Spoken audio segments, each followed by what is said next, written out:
All right, guys, welcome back to the Rick Shiels Golf Show podcast, episode 184. All right. How are you, pal? I'm good. This is one of those weird ones where it's late, which we'll come on to why it's late in a minute, so apologies. A couple of late ones. We've been slacking, haven't we, a little bit? We really have. And I'd like to apologise now. Well, the thing is... Are you sorry? No. Okay. Strong, committed. So I live my life by being late. You do. But yeah, it's been out of our control. And I think sometimes when it's out of our control, I find it hard to apologise. Okay. If anything in life sometimes. Wow. Yeah, I know. It's weird. It's confrontation. Me and my wife sometimes get in arguments about. But I can't help it. Give me an example of something that you wouldn't... This morning. Yeah. Okay. Oh, right. So you've got an example from today? From today. Wow. And it's my own fault, but it's also not my own fault, so I won't apologise for it. Okay. Last night, the bin should have gone out. Okay.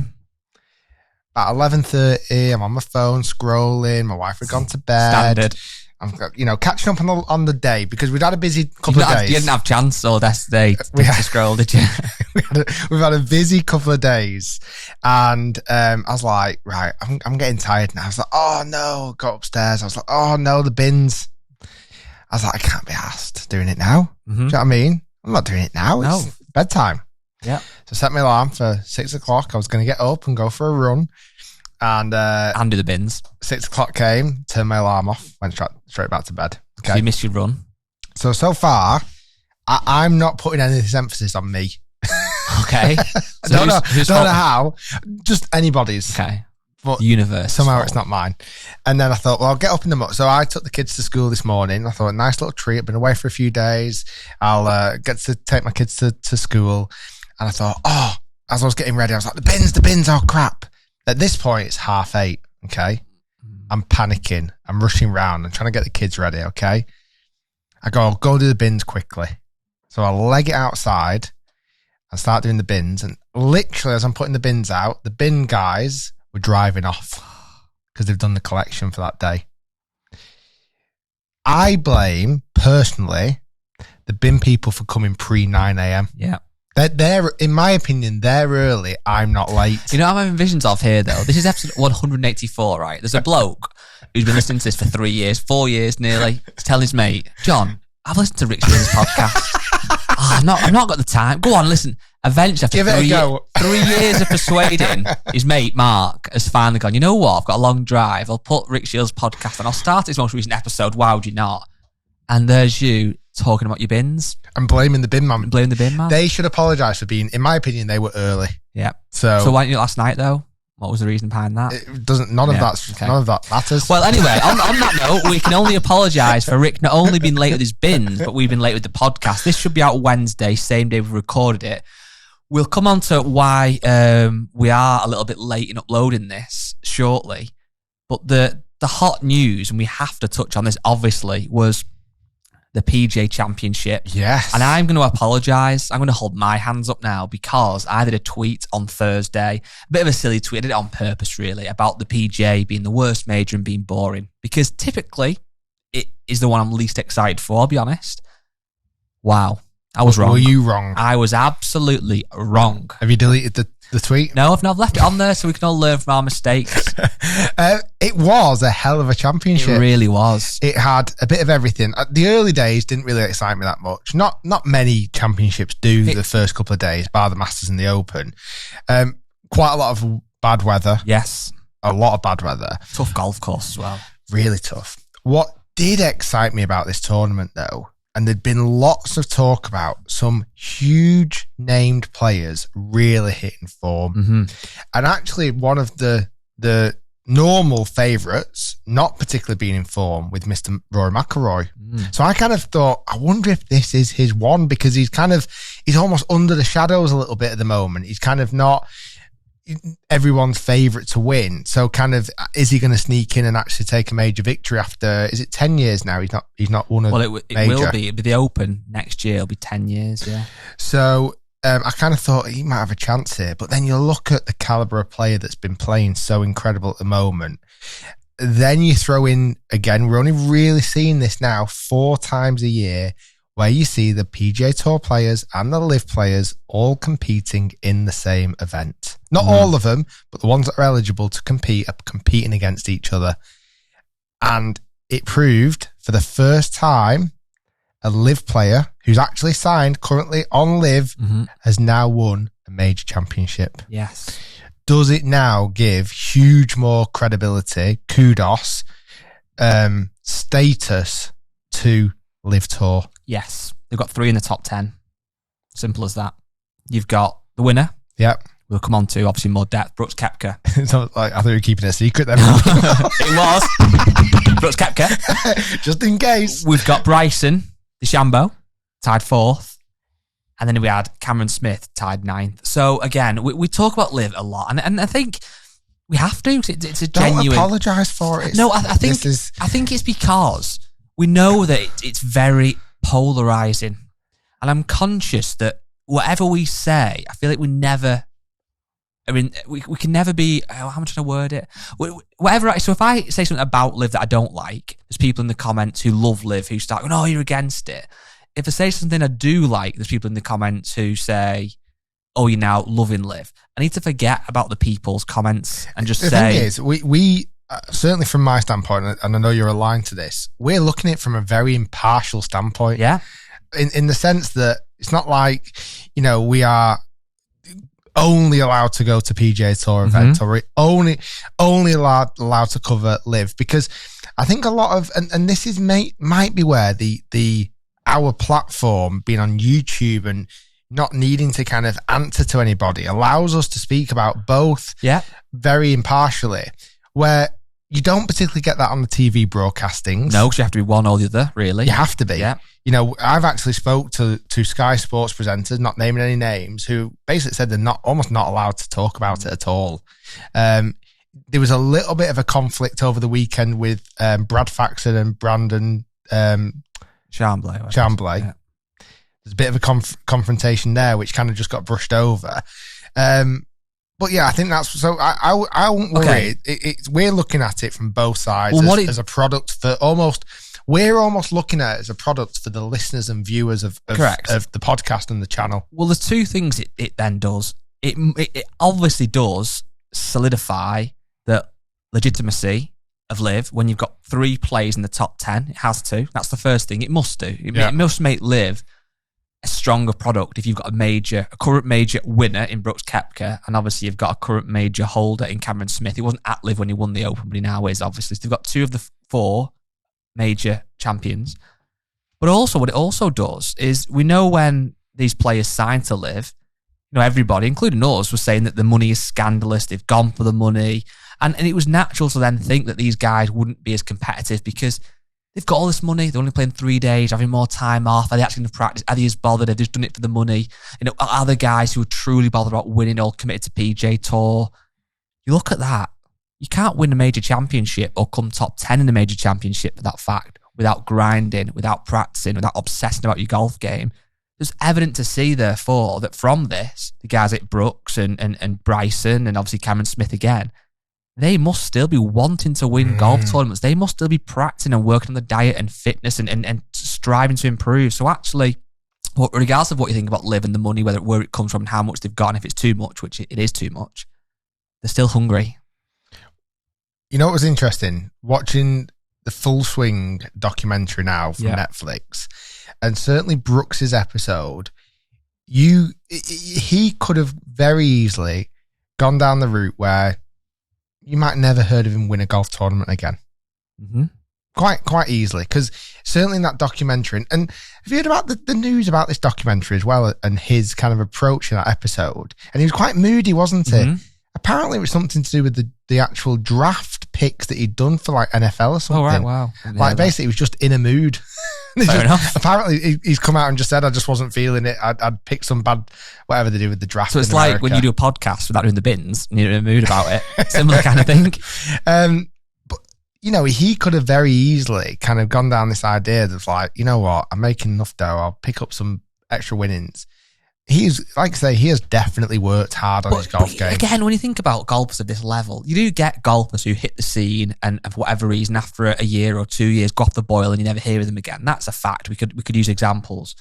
But again, to get to this level of golf, it's not just ability, is it? They have to be obsessive. They have to have spent hours and days and years grinding. Can't just switch that off. Exactly. You know, and even though it's like when you see a player who has the lead for the first time in a European Tour event or DP World Tour event or PGA Tour, it's natural to say, you know, they're going to crack under the pressure. And sometimes they do, obviously.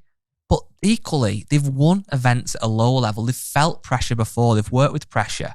You just think the level out there it's incredible. But Brooks Koepka now is a 5-time major champion. Yeah. 5. More than Rory. He will go down now as a fact, as a legend in the game. That is insane. Yeah, it is. He's done phenomenal. Like I say, he's I mean, he obviously loves the US PGA. Yeah. That's 3 times now. He obviously loves the US Open. He's won that twice.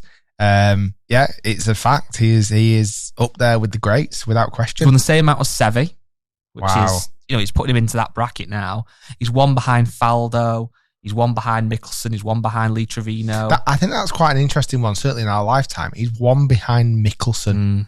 Do you know what I mean? Like, that's... I think, though, if he could get a green jacket or the Open, I mean, I'll obviously both in a career Grand Slam would be ridiculous, but if you get that green jacket, I think that would, and he gets to 6, that would really solidify him in that absolute and that wouldn't put it past him. legend. No? But then again, you look at that now, the guy who came second, Scotty Scheffler, he is the most consistent golfer I have witnessed since Tiger in his prime. Scotty Scheffler's a joke. Listen to this, at right? the moment. This is Scotty Scheffler's recent results, and I'll start with the USPGA and we'll kind of move our way back. Tied 2nd, tied 5th, tied 11, tied 10, 4th, 1st, tied 4, tied 12, 1, tied 11, tied 7, 2nd, tied 9, tied 3rd. And that takes you right back to which event was this? To November. So from November to now, he's not come outside the top 15. And that's absolutely ridiculous. The He's gone back highest to world level of number world. one again, Yeah. hasn't And he is. he? There's no question. There's nobody. And again, he didn't set the world alight all week. He had a fantastic final round of a 65, and he missed out by winning another major by only 2 shots. Incredible. The other thing I was just checking, did it come to you? I didn't see it come to me. An invite to Brooks Koepka's after party. It didn't. I didn't get an invite. No. No. I think I've ruined that, haven't I? There was beef between you and Brooks. Well, So you're after ready to I've got- squash that beef now. He's a 5-time major champion. No. I'm going to double down on it. All right, okay. So, Brooks, if you want it, you might I'll give it to you. I might have 5 major tournaments. Yeah. 5, So what? mate. What have you got 5 of? Anything that you've got 5 of? Fingers. I've not got 5 friends.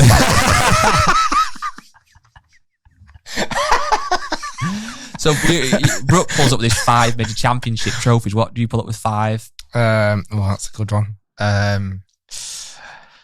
What have I got? 5. Got 5 Masters polo pieces of apparel. I have. I've got 5 5 golf gloves in a in a Masters glove holder. I've got. It's a weird thing, that Masters glove. Have you ever showed that on camera, the Masters glove holder? It's quite a personal thing. It's I a don't bit like to weird. share it It's a bit- online. Really, it's kind of more of a personal thing. For those that. listening or watching, Rick's got a glove holder, which is cool in the fact it's Masters merch. It's absolutely beautiful. Where you put like 6 gloves in a holder. It's like a little school Beautiful. pencil case. It's beautiful. It's one of the best things I've ever bought in my life. In fact, it wouldn't surprise me if Brooks wants to trade all 5 of his trophies for that glove holder. I don't think Brooks wants anything to do with you. He's gone. I'll tell you what he does want a piece of. What? A 10-shot challenge. Right now? Yeah, I'd take him on now. 10-shot challenge, Brooks. You versus me, okay? Set a date, set a time, and I'll see if I fancy it. See if I'm free. Would you what would the first interaction with Brooks be when you walk up to him? I'd actually just proper like hug him and like go, hi Brooks. Sorry. I'm really sorry. I'd turn up with like sunglasses on. I've shaved my beard, and I'm like, I don't know the other guy that you kicked out of that nightclub in St Andrews. That wasn't me. No, that was someone else, totally different. He kicked you out of a nightclub. He pointed his finger at me. He tapped his security guard on the shoulder. He pointed his finger at me and asked the security guard to remove me. Wow. It's quite cool, actually, isn't it? Yeah. It's quite a flex. Someone tell the grandkids. But what is what is a strange one, though, for Brooks is he has won the PGA, but was arguably the most talked about guy in the event. Honestly, there's going to be a movie one day, the story of Michael Block. I think he's everybody's new favourite golfer. Honestly, I found it fascinating. So Michael Block, and I'm sure unless you've quite literally lived under a rock for a Michael Block for the last week, Michael Block in the US they call him club pros. So he's a PGA golf professional. I would just say more like a head pro. Would you? You wouldn't. PGA pro. I'd say more PGA pro. So he's a club pro. I wouldn't. You wouldn't. Cool. How would you describe Barry? He's not a club pro. He's a teaching pro. I don't think he's actually. Is he? He's not just a teaching pro as well. I thought he was actually a club pro. PJ head professional. What would you say about when Dan Webster was at St Anne's? Head professional. Okay, fair enough. Anyway, Michael Block is very similar to me. Elaborate. We're both PGA golf professionals. That's where it ends. He's played in the PGA Championship 4 times. You've played how many times? I've played in the PGA North region. Yeah, nice. The little roll up. Okay. So anyway, Michael Block, listen, it's not a measuring competition. He far out suppressed me in every single category. He became tied 15th at the USPGA, which for most finishing results, like nobody ever who finishes in 15th gets talked about. But the fact he ended up shooting 370s on the bounce. Same. He finished his final round with a 71. In his final round, he got paired with Rory McIlroy in the Sunday of a major tournament. He had to get up and down on the very last hole to become tied 15th, to be invited automatically to next year's PGA Championship. And on top of all that, on the 15th hole, 151-yard par 3, he slam dunked it for a hole-in-one with his 7-iron. It was almost like a real-life Rocky Balboa moment, wasn't it? I felt like, so if he is up and down on the last, considering he pulled it left into the crowd, that it had to be at that point in his week something he tripped up on. Do you know what I mean? There had to be. It couldn't have all gone as perfectly as it did, could it? Really, there had to be something that was going to go wrong. Yeah. And I genuinely thought he would maybe miss the putt on the last, and it was like, oh, it was so close. But he did everything. He did everything. He's now been invited to this week's tournament. I'm trying to think which is the Charles Schwab tournament. He's been given an invitation to the Canadian Open. He has his Instagram following. Have you seen this? It's like 200,000, isn't it now? So I don't know what he started on, because obviously it wouldn't have been many, I wouldn't imagine. He is now on. Where's I found? Do you follow him? I do follow him. He don't follow me back yet, but we have actually been messaging yet. He is on 211,000 followers now. He also picked up a check, which was like $200,000. Yeah, it was pretty handsome. You know what's insane? So I'm looking at his stats here, his bio on the PGA website, and he's obviously a very, very accomplished player, and he's got a lot of kind of credentials at that kind of PGA club level pro, which in America is obviously there's so many more PGA pros. There's a really competitive level. So he's obviously a great, great golfer, but it's bizarre, isn't it? How he's obviously an incredible athlete, hence why he's finished. Was it tied 15? Yeah, at a major championship. I wonder why he's not made it before, or I mean, could he now go on and he does well again this week, and then all of a sudden he's got a tour card? Like, How? It would really be a fairy tale, wouldn't It's it? insane, but I think that was, for me, I was actually not bizarrely, I'm not a huge Brooks Koepka fan, if I'm being honest with you, and I don't kind of know why I'm not, but I'm just not. I'm kind of on the fence. But yeah, I was quite chuffed that he won. I would have liked Scotty Scheffler to win, but I was also quite chuffed that Brooks won. But I think for me, this was the moment that was really kind of special. And that's, I suppose, one thing that you do obviously get with the PGA or with the US Open or with the Open, where people can qualify, get in different ways. You're not going to get that as much at the Masters, are you, really? But you like really authentic winners.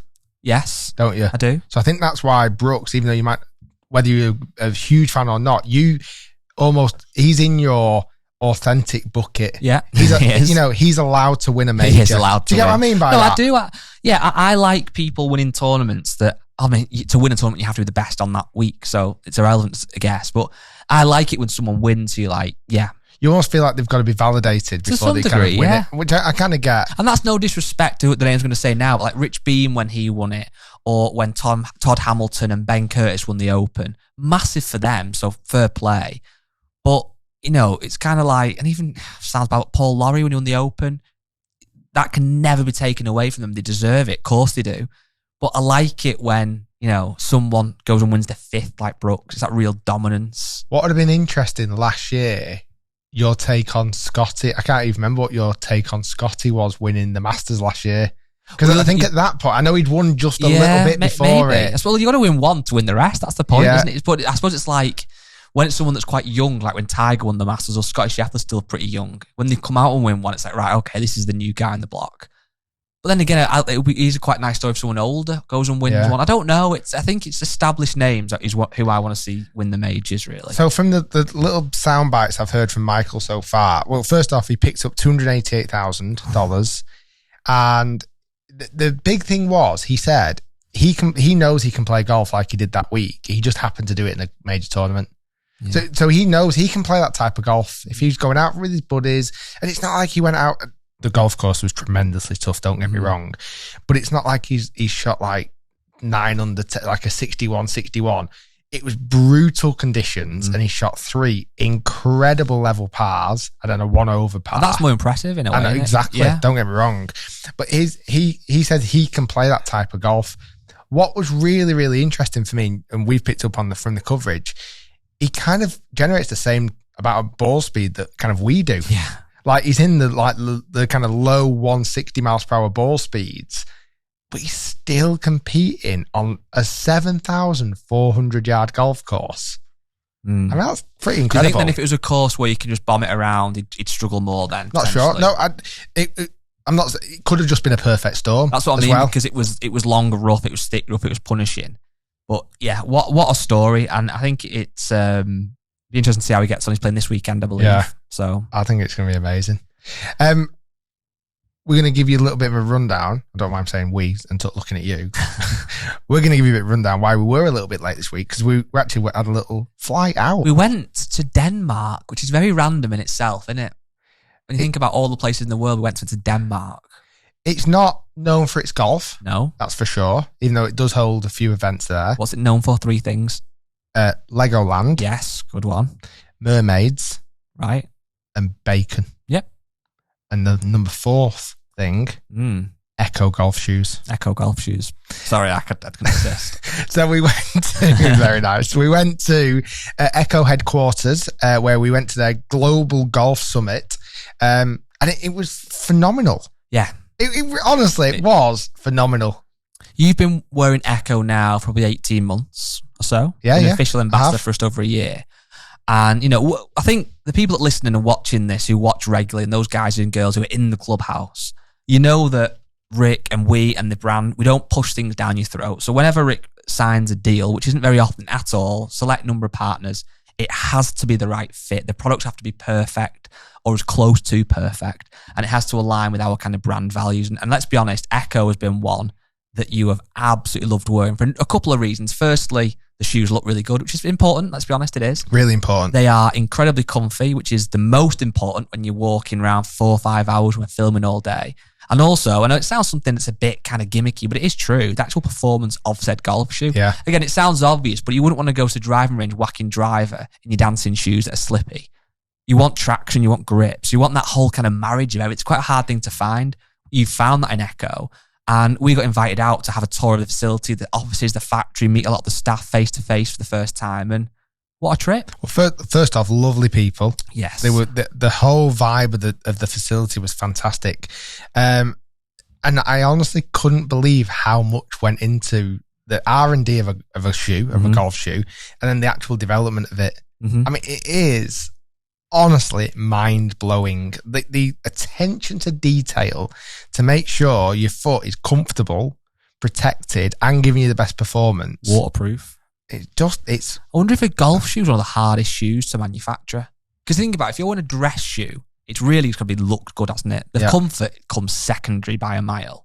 And even in terms of longevity, you don't wear a dress shoe very often typically. So even if it only lasts for 12 wears, that could be 12 weddings over 4 years, for example. Your golf shoe you might wear 2 or 3 times a week. Yeah. For 18 holes. They have to be waterproof. They can't be too heavy because you want them to be comfortable. They have to have traction. And now so many of them you want to wear off the golf course as well. So you want them to kind of still be comfy and look good. It's quite a hard thing to do. Very difficult, but the guys do a great job. And I'm going to give you a little tease. Careful. Little tease. Careful. Stay tuned to a potential collaboration shoe. Wow. That's all I'm saying. That's all you can say. You said too much. Zipped it up. And you also enjoyed the staff at Echo, and you enjoyed Denmark because it was a bit of a little Ricky came out a little bit, didn't he? Where are we going with this? You got a bit sauced. Of course I did. Yeah, of course I did. It was good. Yeah.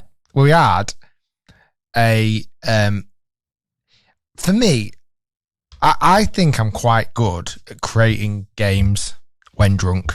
Yeah. I've done it a few times over my lifetime.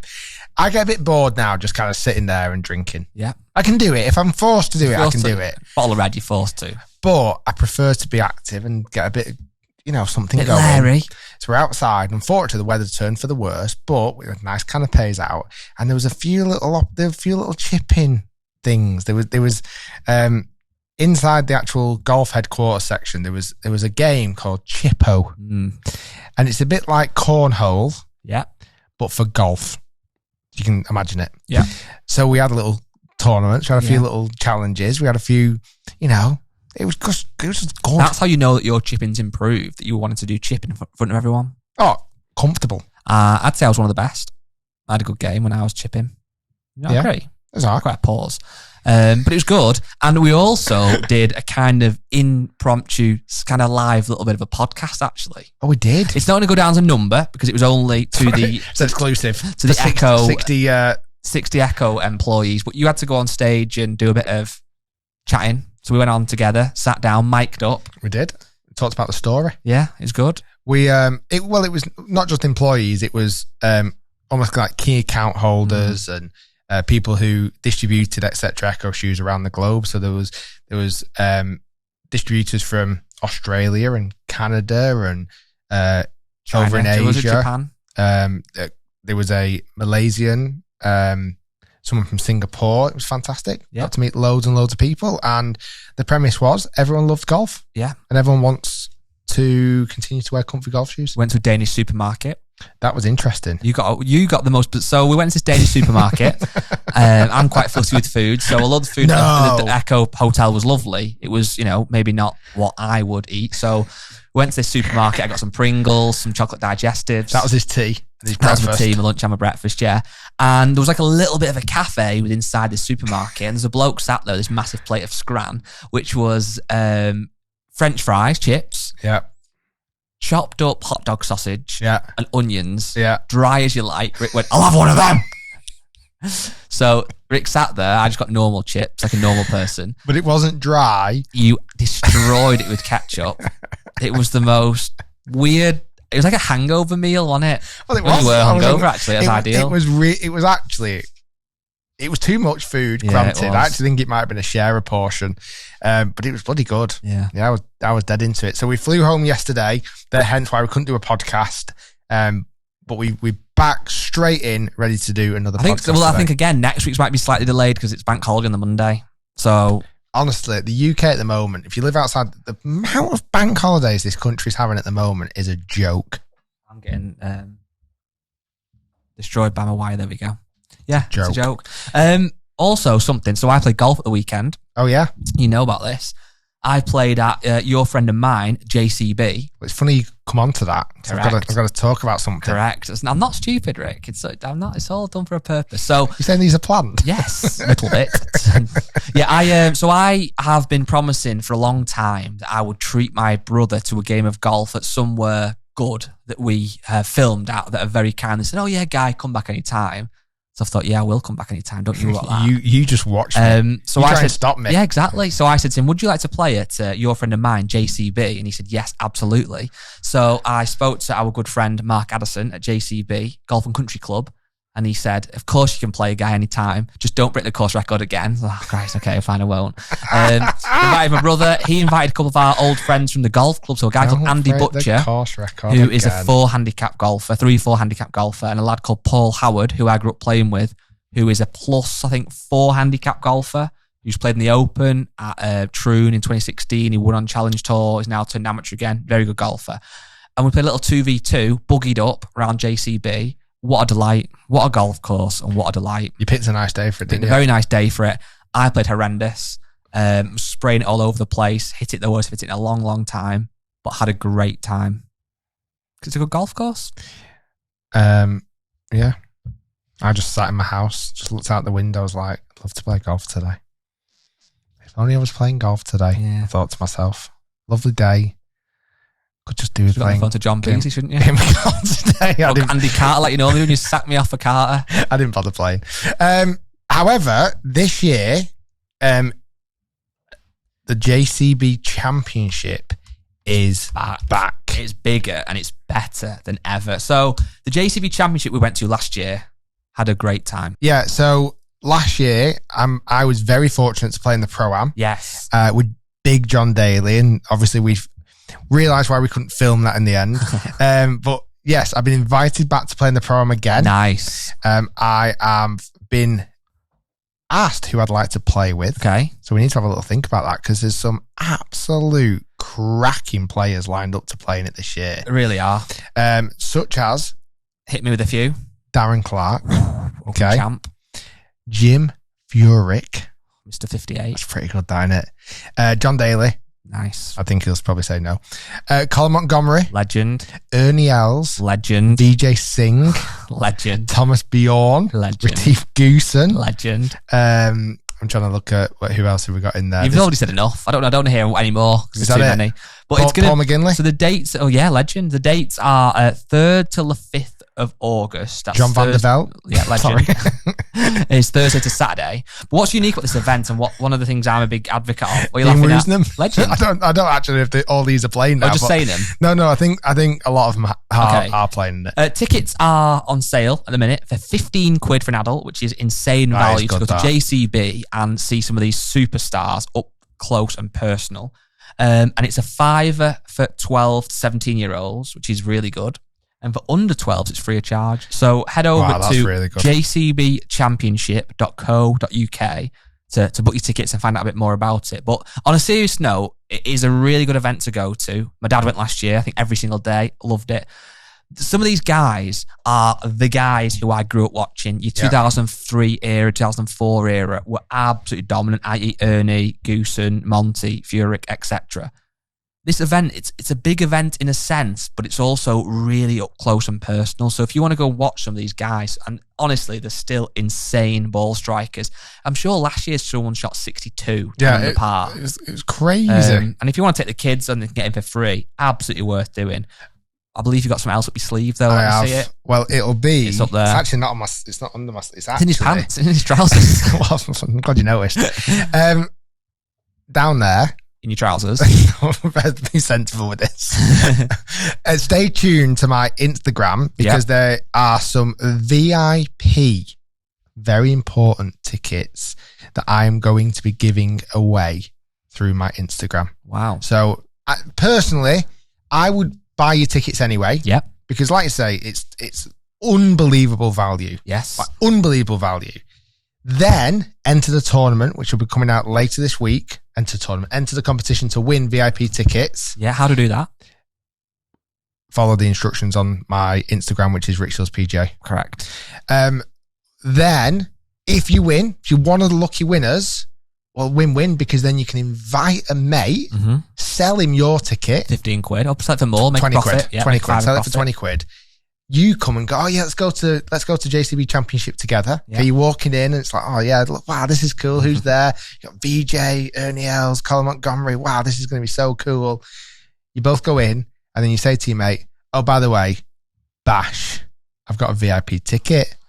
Boom. Only one. Boom. I'm going to go in the clubhouse and hang with all the players. Wow. Why don't you go and check out the 17th hole, the 255-yard par 3 over water, while I go and rub shoulders with some of these biggest names in the world of golf. Your Rick Shiels, your Team Goosens, etc. etc. So it's a win-win-win-win situation. Yeah. The dates are the 3rd to 5th of August. Am I right in those dates? Yep, 3rd to the 5th of August 2023. Obviously. Unless it's this next year. But this might be the same dates next year. Might be. I doubt it. But yeah, Could either be. way. There's also been a lot of questions around another huge golf tournament this year. Enlighten me, please. Not the Masters, No. not the US PGA, not even the Open, Okay. or the JCB Championship. Oh, okay, the US Okay. Open then. Not even the US Oh, Open. right, okay. Not even the Ryder Cup. Oh, okay. This year, there are rumblings of a tournament that is bigger than all of them. Okay. The Mount Everest of golf tournaments. I like how you just flick that Masters coaster out the way then as if that's nothing now. Can I throw it actually? No, do not throw that. Do not throw the Masters You're logo. desperate for that green jacket. Of course I am. This year we've hinted, and we talked about it quite a bit in last week's episode, of the YouTube tournament, the golf YouTube tournament, hosted by yours truly, Rick Shiels. And there's been rumors online. There's been conspiracy theories even. Yeah. I would go as far as saying. Yeah. Okay. I want to clear up a few things. All right.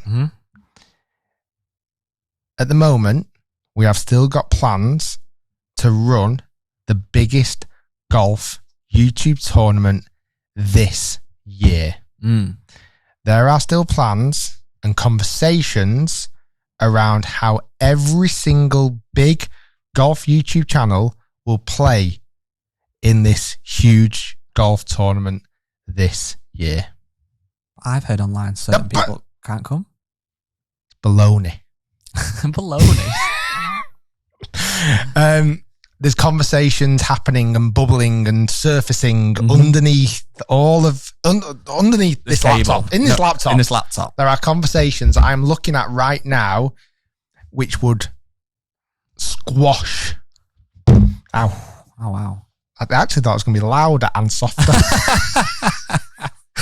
Squash these theories. So, Nate Edwardson, you're going to have a field day. He'll be chuffed with that mention. You have a field day. So, it's not over. Till it's over. This year, on my word, there will be a golf YouTube tournament with every one of your biggest named golf YouTubers with the playing in it. I was quite excited for that then, that last word. I didn't know how to get that last line out. But it might be called a different name to the original plan. The plans might be tweaked, Yeah. adjusted, maneuvered, Manipulated. pivoted to allow everybody's participation. So stay tuned. Lots to come. Lots of exciting news. It ain't going anywhere. I'm not. This is big. Something I'm really going to commit to this year. Rick, your fist bleeding. Sorry, need a new desk. But really exciting. So do not fear.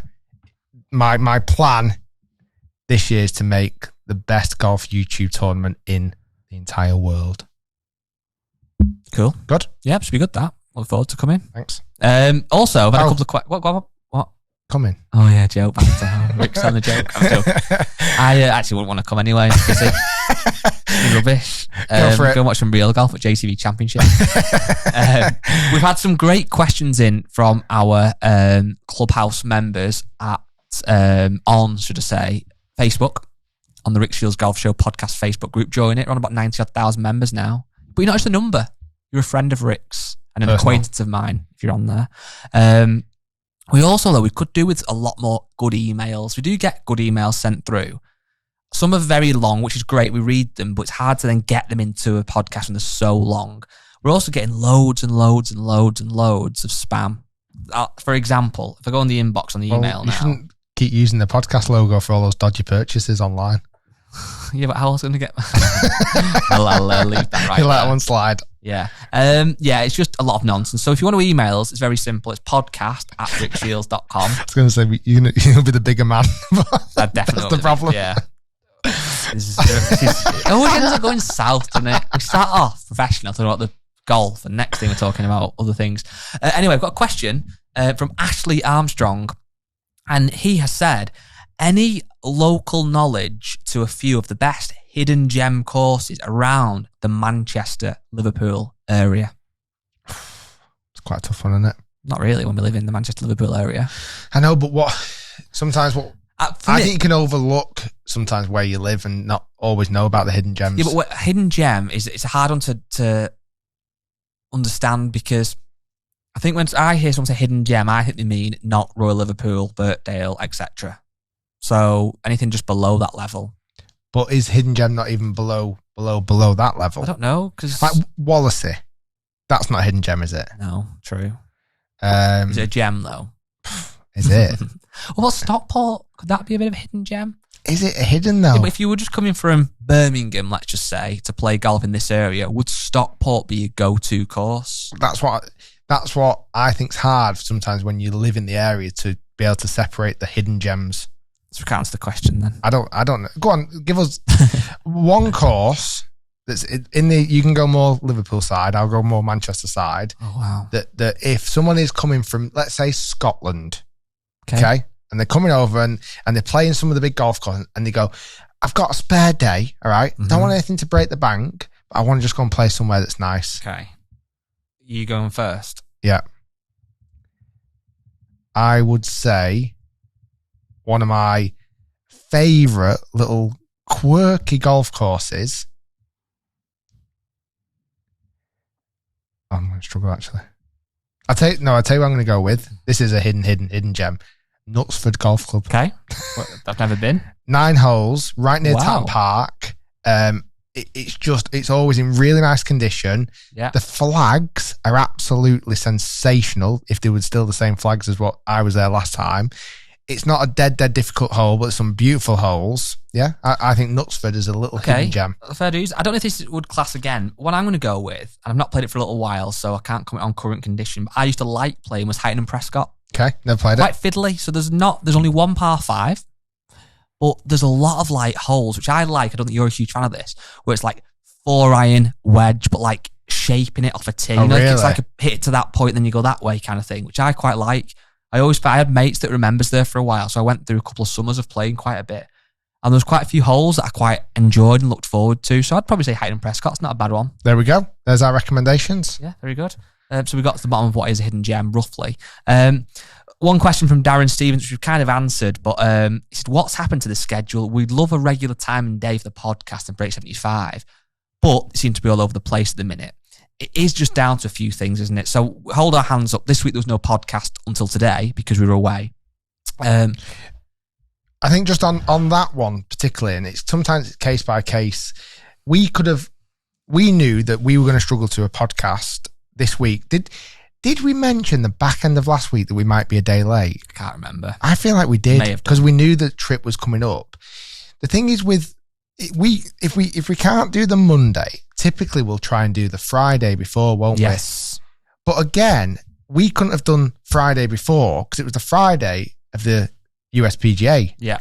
So therefore then, if we then filmed and recorded the podcast on the Friday and it went out on the Tuesday, we wouldn't have talked about Brooks Koepka winning because we wouldn't have known. We wouldn't have talked about Michael Block and all that. We needed to have the time over the weekend. Yeah. So bar communication, which we could do a little bit more of, we want to release content. Yeah, It's not about not wanting to release content. I think there's also as well, and it's brilliant that people care. Of because course the day that people stop caring is the day when we're goosed. I think if we don't release a podcast or a video, there's a reason behind it. It's not a serious reason. There's nothing hopefully to ever worry about. It's just that there must be a logistical reason. I think as well, what we don't portray a lot, and we don't need to, and we won't do so, is that, as fun as this is, and I absolutely love my job, and you love we'll use the word job loose, let's be honest. It is a business right now. I've got 11 members of staff altogether. Like, Monday is a bank holiday. So unless we come in on our bank holiday to a podcast, it will have to go on we'll have to record it on Tuesday for Tuesday. I think that's understandable. We don't want to necessarily communicate that too much on the group on Facebook and go, no podcast today because we're off yesterday with our families. But that's the reason why. It's as simple as that, isn't it, really? It's I think, for me as kind of trying to run obviously a business and have all these different strands of content, I want everyone to have time off at the weekend. Correct. It's right that we do so. I don't particularly want my guys who work for me working till 10 o'clock at night editing, because that's not fair. Like, we try and keep it in a normal working hours so it's more structured and easy to do. I think from our side at the moment, we've got a lot of little projects going on, which again, from the outside, from the public facing, you're not going to see yet till further down the line.